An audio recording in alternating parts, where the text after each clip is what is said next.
Assalamualaikum warahmatullahi wabarakatuh. Alhamdulillahilladzi an'ama 'alaina bi ni'matil hidayah wa hadana ila siratis sa'adah. Bittiba'i sunnati millati Ibrahim hanifa asyhadu an la ilaha illallah wahdahu la syarika lah. Wa asyhadu anna sayyidana wa nabiyyana Muhammadan abduhu wa rasuluhu arsalahu bil huda wa kafa billahi syahida. Allahumma shalli wa sallim wa barik ala sayyidina Muhammad salatan syarifu biha makilah kama sarrafa karuma Ibrahim khalila wa sallama tasliman katsira ma ba'd. Ashabul fadilah hadirin hadirat para jamaah salat subuh Masjid Agung Jamek dan para pendengar radio Ratam di mana saja berada. Pertama kita selalu bersyukur, nasykuruka ya Rabb ala nikmatika alladzi an'amta 'alaina wa hadhihi ummah kulluh. Kita panjatkan syukur dalam bentuk wujud kita berangkat ke masjid berjamaah, berwirid, sekaligus bermajlis taklim. Sebab syukur itu banyak orang yang salah memprediksikan. Orang syukur adalah orang yang banyak mengucapkan hamdalah, alhamdulillah. Orang mengucap alhamdulillah itu laisa min jumlatis syakirin dan min jumlatil hamidin. Orang yang mengucap alhamdulillah bukan bagian dari syukur. Itu kelompok orang-orang yang memuji Allah. Memuji belum tentu syukur. Mahwa syukru as-syukru syarful abdi ala makna Allah lima khuliqalah. Yang dikatakan syukur membudidayakan apa yang ada pada diri kita untuk taat pada Allah. Itu namanya syukur. Termasuk penjenengan sebagai seorang laki-laki bertanggung jawab keluarga, mencarikan nafkah anak istri, berangkat, itu wujud daripada syukur. Taat atas perintah. Syarful abdi, usaha manusia ala ma'an amallah, dengan menggunakan apa yang Allah berikan nikmat pada kita untuk Allah juga. Itu namanya syukur. Nah, bentuk sekarang ini majelis taklim ini selalu saya tekankan. Sebab apa? Itu kunci sukses. Kita yang punya dalil, kita yang punya aturan, yang kita punya ajaran, tapi yang gunakan orang lain. Yang kapan saat kan sudah saya terangkan. Ya, orang-orang yang sukses itu semuanya orang yang syukur. Ceritanya gudang garam. Cina, bukan Muslim, jatuh bangun. Tapi setelah diwawancarai, kuncinya apa? Kendati pun saya itu jatuh, tapi saya masih bersyukur. Bersyukurnya apa? Saya masih bisa berikhtiar. Jadi apapun yang terjadi, senang atau tidak senang, itu tetap dalam kondisi standar. Nah, ini yang menyangkut masalah ikhlas, sabar. Apa itu ikhlas, sabar? Menstabilisasikan kondisi batin dalam kondisi standar. Sebab kondisi batin standar itu yang mudah berkomunikasi dengan Tuhan. Kalau batin kita tidak standar, kita tidak bisa komunikatif.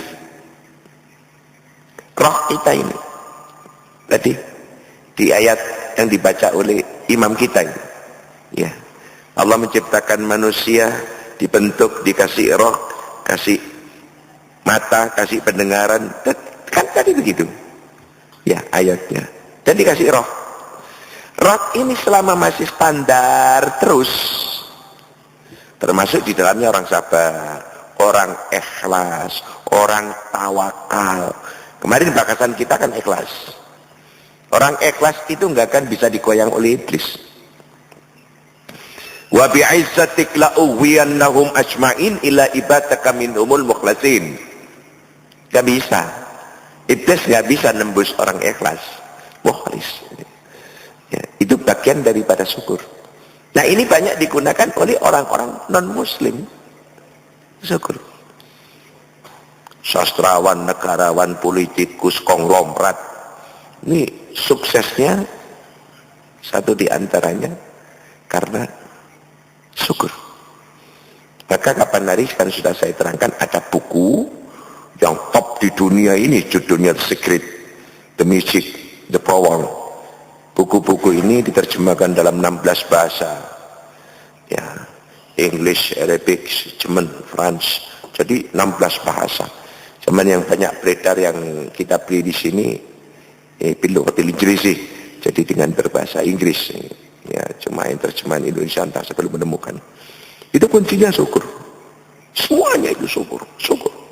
Ya syukur. Ya. Termasuk saudara kita masuk masjid, kita lihat jujukin nanti nang kotak. Bupiro jumlahin. Pagi hari sudah didahulukan dengan sedekah. Wa ma tunfiqu min syai'in fisabilillah yuwaffa ilaikum wa antum la tudlamun. Apapun yang kau berikan ke jalan Allah akan dikembalikan, ditebus dan dilipat gandakan dan hidup wa antum la tudlamun. Kamu tidak akan disengsarakan oleh Allah. Ini yang digunakan oleh mereka. Maka Kepandari Kek Endi itu memberikan wawancara kepada seseorang pengusaha terkenal konglomerat Indonesia. Beliau bukan Muslim, Kristiani. Ditanya, kira-kira menurut perasaan dan pemikiran Anda yang menjadikan Anda sukses itu apa? Jawabnya apa? Karena saya mau berbagi rezeki dari Tuhan. Syukur. Setiap kenikmatan yang aku terima berapapun besarnya, yang saya dulukan fakir miskin.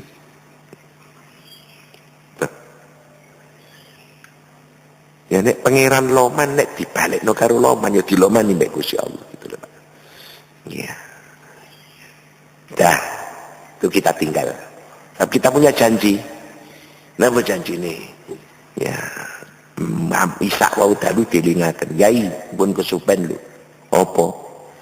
Umat Nabi Lut. Ya oke. Enggak masalah. Ya sekarang lagi marak-maraknya ya. Ya lagi marak-maraknya. Bagaimana orang melampiaskan seksual sejenis. Ini bahasan ini cukup unik ya, rame ini di media cetak. Ya pro kontra dan lain sebagainya. Ya bagaimana Pak Kiai? Kalau memang Tuhan itu mengkodratkan orang seperti itu. Takdir kodratnya udah seperti itu. Nah, terus masa kita salahkan? Itu kan kehendak Tuhan. Ini mereka bicara ya. Mereka bicara seperti itu. Sekarang dia lahir sudah dalam kondisi jiwanya jiwa G. Ya. Nah, muncullah sifat-sifat G itu. Nah ini kan sudah wajar. Nah, terus kalau kita salahkan, kan berarti kita akan menyalahkan takdir Tuhan. Ya nama jawaban. Yang pada tahun kapan kemarin di Amerika Serikat sudah dilarang. Sekarang dilegalkan, Pak. Dibolehkan. Negara-negara bagian semuanya berontak. Kenapa? Keluarga Kristiani Injil pun juga berontak sebab di Injil dilarang. Vatikan, Roma juga berontak. Tapi ini ada kandungan politik. Kenapa seperti ini? Ya, Amerika negara adikuasa. Anggota-anggota yang pro politik yang dengan Amerika nanti akan tergilas dengan aturan Amerika. Tidak peduli itu nabrak agama. Nah ini yang berat. Kenyataan pola kehidupan seperti itu. Wes balik. Engkau lagi terus lagi gerah-gerah. Kembali kita feedback ke belakang. Kita bicara tentang alladzi yata'annas. Amma ta'lam bil lughatil arabiyyah syara la mumaqullu aqulu annahum yata'annasun. Jadi orang yang keperempuan-perempuanan. Dalam bahasa Belandanya banci. Bagaimana ya ini? Larang udah kayak gitu kok. Masa kita salahkan? Takdir kodratnya sudah seperti itu. Begini. Orang yang lahir di dunia itu dengan beberapa kondisi yang terjadi. Di sana ada garis aturan ajaran agama. Yang agaknya tidak cocok. Sesuaikan dengan garis yang betul.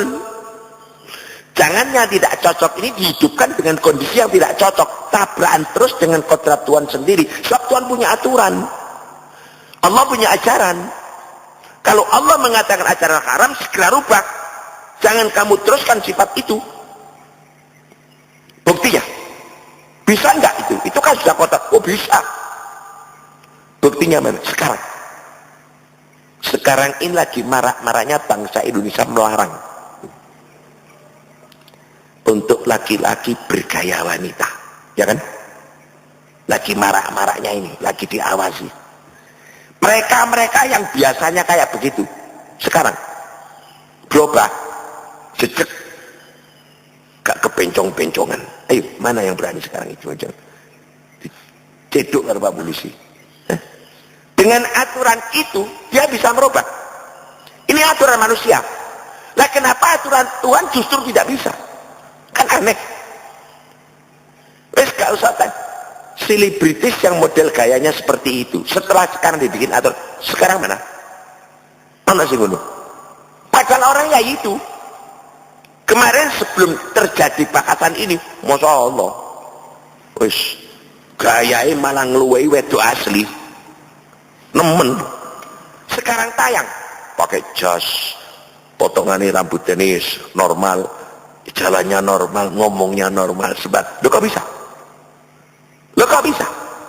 Lah sekarang kalau yang disalahkan itu kan sudah takdir ya, yang sudah kodrat ya ini. Ya kan gimana? Kalau kita nyalakan, kita bukan nyalakan, meluruskan. Yang tidak diluruskan itu yang salah, bukan takdirnya yang salah. Penjenengan mundut montor tahun swidak 5 sebab duwike nututi ini sak mono. Bareng digawe akine gak kena disetater. Dijarno apa ditukokno aki? Lah apa ditukokno aki? Wong takdir tukune wong wis rusak ngene, gak usah ditukokno aki. Lagi butuhe cak mlaku ari biar normal. Ya belikan aki. Jadi takdirnya kalau kayak begitu, luruskan. Sama dengan manusia lahir di dunia kan macam-macam. Ada yang lahir dalam kondisi melarat. Lalu takdir melarat menengah melarat, kan nyabut kai. Ya mati, Pak. Lalu sekarang ini loh, yang lagi marak-maraknya dibakar seperti itu. Kenapa mereka bisa berubah? Tayangan-tayangan TV di sini. Ya. Berubah kabeh. Berubah. Ya bisa jejak gitu. Ya bisa normal. Kenapa mereka tidak ke perempuan-perempuanan? Ya karena dilarang. Loh kok bisa berubah? Apa itu artinya? Allah menciptakan jagat alam raya dengan aneka ragam ini, sesuaikanlah dengan aturan yang diturunkan oleh Allah. Wa zayyana Allahu hubbusyahawati minan nisa. Laki-laki diberikan hiasan cinta sayang kepada perempuan. Demikian juga feedback baliknya. Perempuan berikan kasih sayang dengan laki-laki. Nah bagaimana kalau sekarang laki-laki suka laki-laki? Itu menyimpang dari kodrat aturan Allah. Dan Tuhan sangat super marah seperti ini. Berat, Pak. Nah kita angkat sekarang umatnya Nabi Lut. Sapa Lut itu? Nabi Lut itu keponakannya Nabi Ibrahim. Kehidupan Nabi Lut itu setara zamannya kehidupan Nabi Ishak. 1880 tahun sebelum Masehi. Hidupnya. Nabi Lot dengan Nabi Ibrahim pindah hijrah ke negeri Palestina. Nabi Ibrahim masuk di daerah Masjidil Aqsa. Adapun Nabi Lot berdiam di desa namanya Sodom. Jadi berjenengan cari ngenten. Waktu niku kula pun gede. Gede apa nih? Berhenti di situ. Nah, berdakwalah Nabi Lut. Sudah terkenal yang namanya penduduk Sodom itu, ada yang bilang Sadum, ada yang bilang Sodom. Penduduk Sadom itu Masya Allah bang, rusak bin bejat. Gak mau limotok Pak, lu sebolu Pak. Ya. Sudah karu-karuan, suka membunuh, memperkosa, menganiaya, udah tindas menindas. Siapa yang kuat yaitu yang menang. Ya.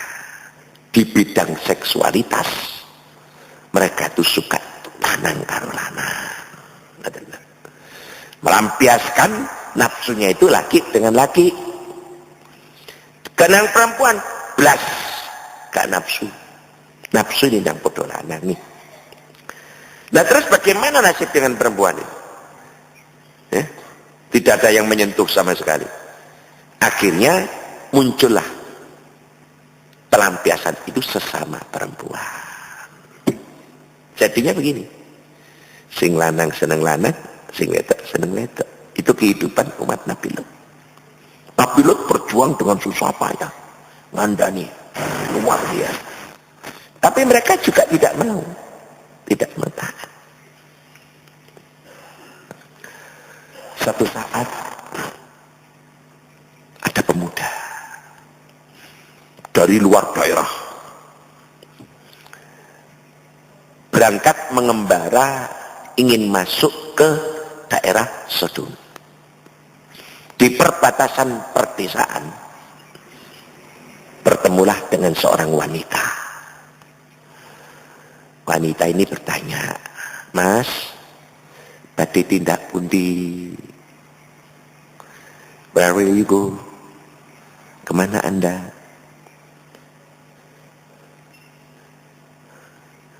"Saya mau pergi, ingin tahu desa Sodom."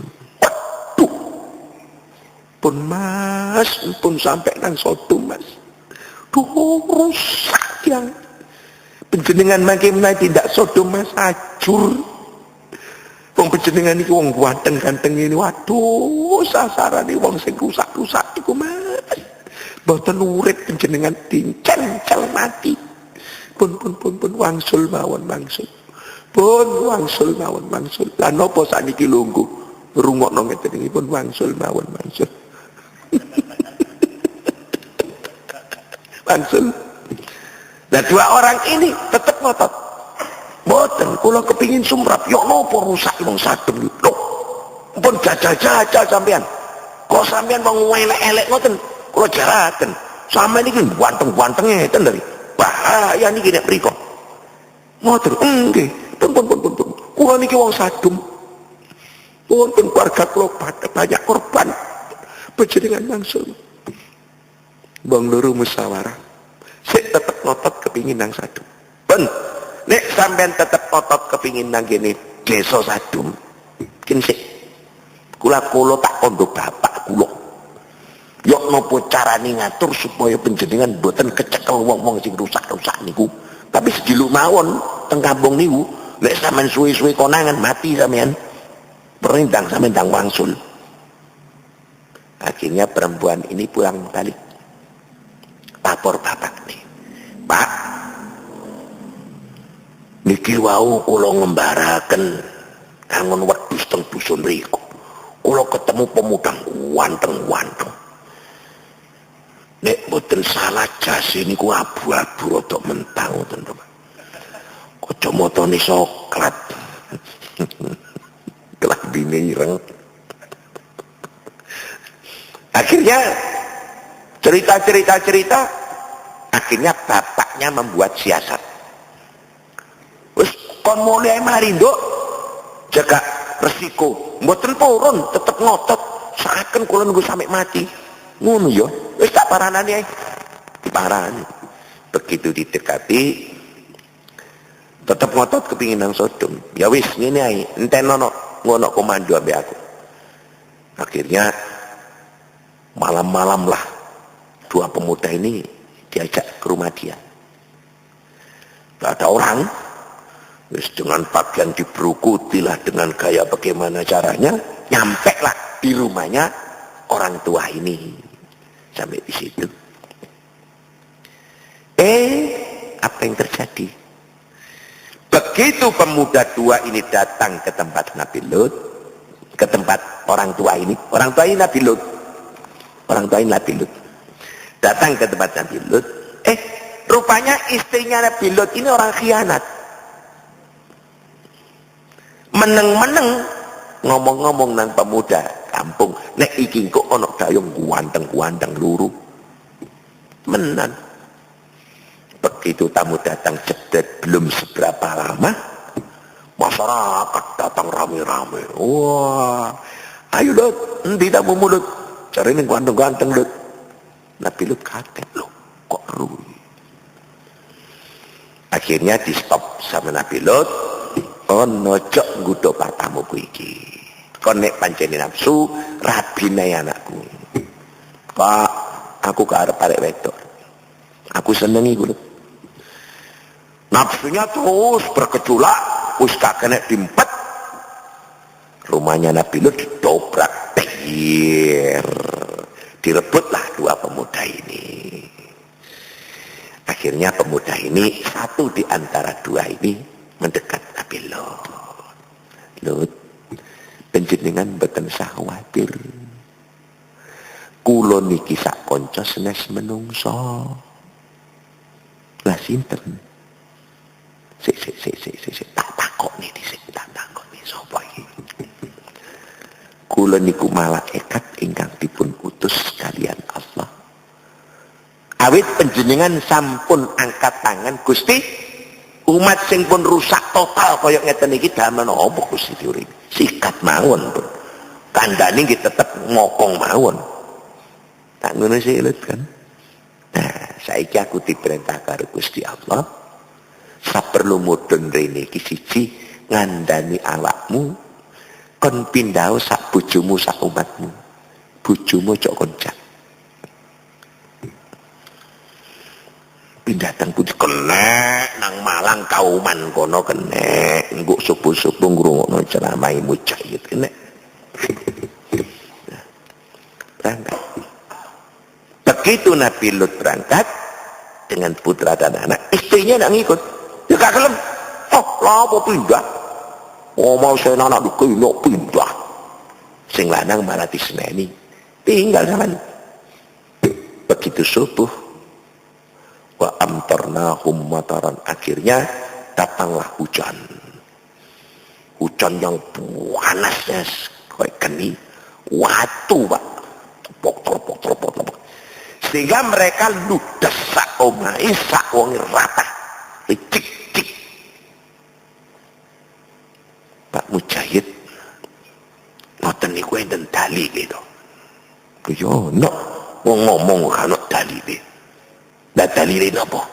Bukalah surat Al-Qur'an ayat 26 surat Asy-Syu'ara ayat nomor 160 sampai 175. Unine ya apa? Ayo saiki diwaca lah ngono lah. Nggih, sing di omah bukaan Qur'anmu. Aku tak buka HP-ku. Bismillahirrahmanirrahim. Kadzabat qaumul Lutin al-mursalin. Kadzabat qaumul Lutin al-mursalin. Kelompok Sodom itu penduduknya saling terkait dulur karo dulur. Masih ada rembetan famili. Di antara mereka ada satu orang, akhun minhum man huwa Lut alladzi rafa'allahu nabiyyan.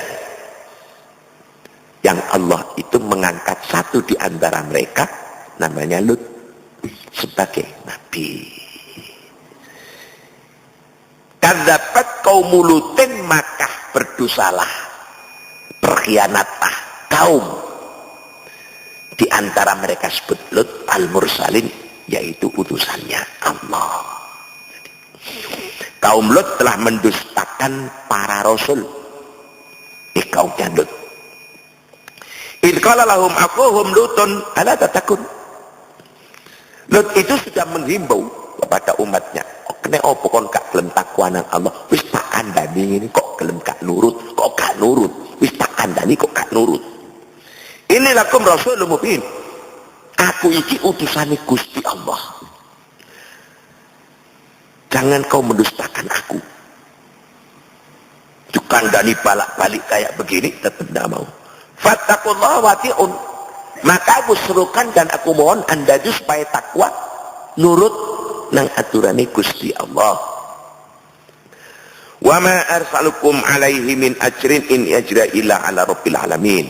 Lah iya wong aku iku kudu sebab Gusti Allah. Gak njaluk bayaranmu, gak ganggu awakmu, tak jaati. Aku ganjaranku kok teko Gusti Allah. Gak perlu aku njaluk. Cara kasaran aku ceramah gak usah kon amplopi. Amplopmu kok teko Gusti Allah.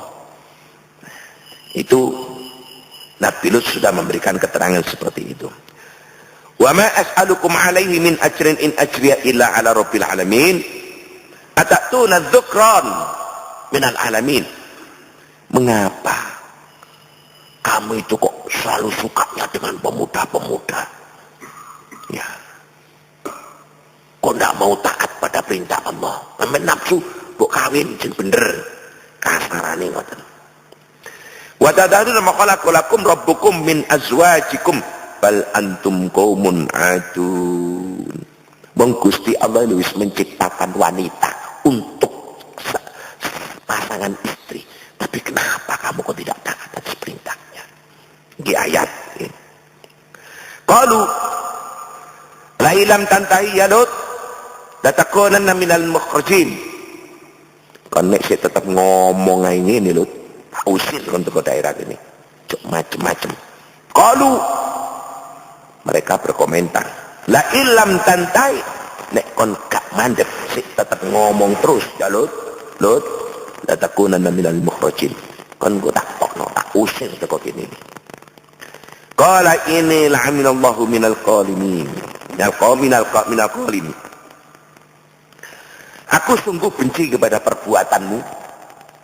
Tidak suka dengan perbuatanmu. Dengan bentuk rasa sayang saya dengan kamu saya himbau takwa pada Allah dan taat pada aturannya. Tapi kok malah justru kamu salah paham kayak begini? Itu katanya. Rabbi najini wa ahli mimma ya'malun. Akhirnya Lut berdoa.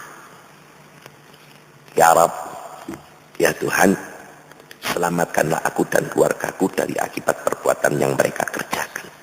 Sebab Allah sampun janji, siapa yang melakukan dosa akan diadab seketika oleh Allah. Akhirnya bila berdoa dikabulkan. Bagaimana doanya Nabi? Rabbi najini wa ahli mimma ya'malun. Ya Tuhanku, selamatkanlah aku dan keluargaku dari akibat perbuatan yang mereka kerjakan. Nabi Lut sudah berdoa, keluargaku. Lah keluargaku siapa? Yo anaknya, yo bojone. Tapi kenapa istrinya kok justru katut diadab oleh Allah?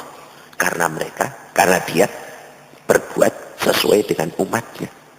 Lho nek ngono Pak, panjenengan cukup upama ndonga. Mugi-mugi Gusti anak-anak kula niku slamet sedaya, lancar sedaya. Bojo kula lan sak piturute. Tibake sing lancar mek anak arek loro. Liyane gak lancar. Ya ojo salahno Nabi Lut itu ngene ini ya. Dan begitu seterusnya. Fanajjainahu wa ahlahu ajma'in. Lalu kami selamatkan dia bersama keluarganya semua. Yang cepet-cepetan ae.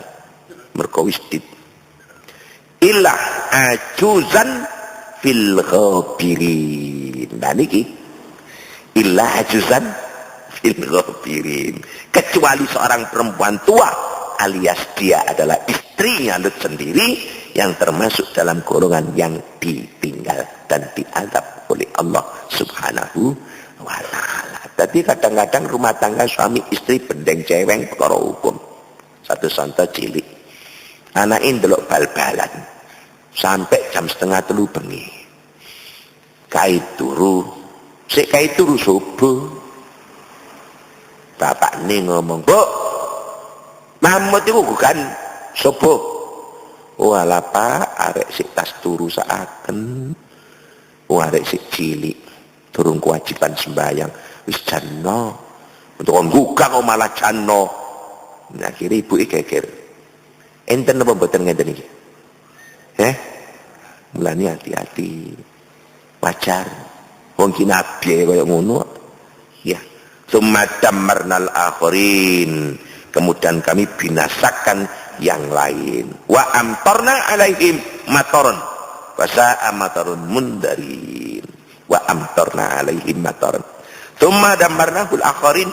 Adapun yang lain, yang maksud yang lain itu adalah umat selain Nabi Lot, putranya, dan umatnya. Hancurkan termasuk istrinya. Wa amtorna alaihim, dan kami hujani mereka.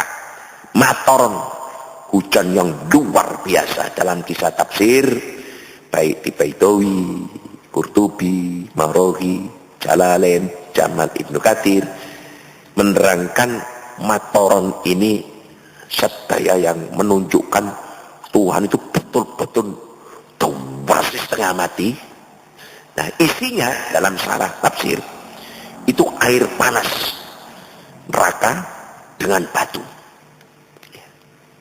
Fasa'a matarul mundarin, dan kami hujani mereka dengan hujan batu, maka betapa buruk hujan yang menimpa orang-orang yang telah diberi peringatan itu.